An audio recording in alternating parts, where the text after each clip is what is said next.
കോഴിക്കോടും കോട്ടക്കുന്നും പോണ മാതിരിയാണ് എനിക്കിവിടെ മെക്ലോഡ് ഗഞ്ചിൽ വെറുതെ തെണ്ടാൻ പോകുന്നത്. എന്റെ വീഡിയോസ് കാണുന്നവർക്കറിയായിരിക്കും ഞാൻ കുറെ വീഡിയോസ് മെക്ലോഡ് ഗഞ്ചിന്റെ ചെയ്തു. കാരണം എന്താ വെച്ചാല് മാസത്തിൽ ഞാൻ ഒരു 5-6 തവണ വെറുതെ തെണ്ടി നടക്കാൻ വേണ്ടിയിട്ട് മെക്ലോഡ് ഗഞ്ചിൽ വരും. ഫോറിനേഴ്സ് ഒക്കെ കുറെ വരുന്നോണ്ടാണോ അതോ ടിബറ്റൻ കൾച്ചറിന്റെ ഒരു പ്രത്യേകത കൊണ്ടാണോ എന്നറിയില്ല, ഓരോ പ്രാവശ്യം ഇങ്ങോട്ട് വരുമ്പോഴും നമുക്കൊരു പുതിയ പുതിയ എക്സ്പീരിയൻസ് ആണ്. ഇപ്രാവശ്യം ഞങ്ങൾ വന്നത് ഞങ്ങളുടെ കോഴ്സ് ഒക്കെ ഏകദേശം എടുത്ത് കഴിയാനായി. കുറെ പേരൊക്കെ നാട്ടിക്ക് പോകാനുള്ള പ്രിപ്പറേഷനിലാണ്. അതുകൊണ്ട് ലാസ്റ്റ് അല്ലേ നമുക്കൊന്ന് ജസ്റ്റ് മെക്ലോഡ് ഗഞ്ചിലൊക്കെ ഒന്ന് കറങ്ങിയിട്ട് വരാന്ന് പറഞ്ഞിട്ട് വന്നതാണ്. ഞാനാണെങ്കിൽ ഇപ്രാവശ്യം അത്യാവശ്യം ഷോപ്പിംഗ് ഒക്കെ ചെയ്ത് ഞാൻ ആദ്യമായിട്ടാണ് ഇവിടെ വന്നിട്ട് ഇത്രയും ഷോപ്പിംഗ് ചെയ്യണം. ഓരോ പ്രാവശ്യം വരുമ്പോഴും ഞാൻ പിന്നെ വാങ്ങാന്നൊക്കെ വിചാരിച്ചു നിൽക്കും. ഇനി കൂടുതൽ പിന്നെ വാങ്ങാന്നുള്ള ചിന്ത ഉണ്ടായിട്ട് കാര്യമില്ല എന്ന് മനസ്സിലായതുകൊണ്ട് ഞാൻ ഇപ്രാവശ്യം അത്യാവശ്യം ഷോപ്പിംഗ് ഒക്കെ ചെയ്തു. അത് ഞാൻ നിങ്ങൾക്ക് അടുത്ത വീഡിയോയിൽ കാണിച്ചു തരാം.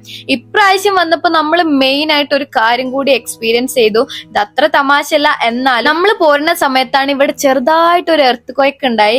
ഞാൻ ആദ്യമായിട്ടാണ് ഇത് എക്സ്പീരിയൻസ് ചെയ്യണത്. നമ്മൾ ആകെ ഷോക്കായി.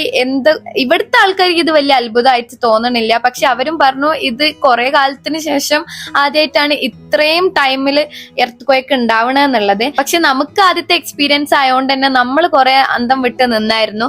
അങ്ങനെ നമ്മൾ ചിക്കൻ ചാവലൊക്കെ കഴിച്ച് പിന്നെ പെട്ടെന്ന് തന്നെ തിരിച്ചു പോന്നു. കാരണം ഇനി എന്തെങ്കിലും സംഭവിച്ചാൽ അവിടെ നിൽക്കണ്ടല്ലോ എന്ന് വിചാരിച്ചിട്ട്.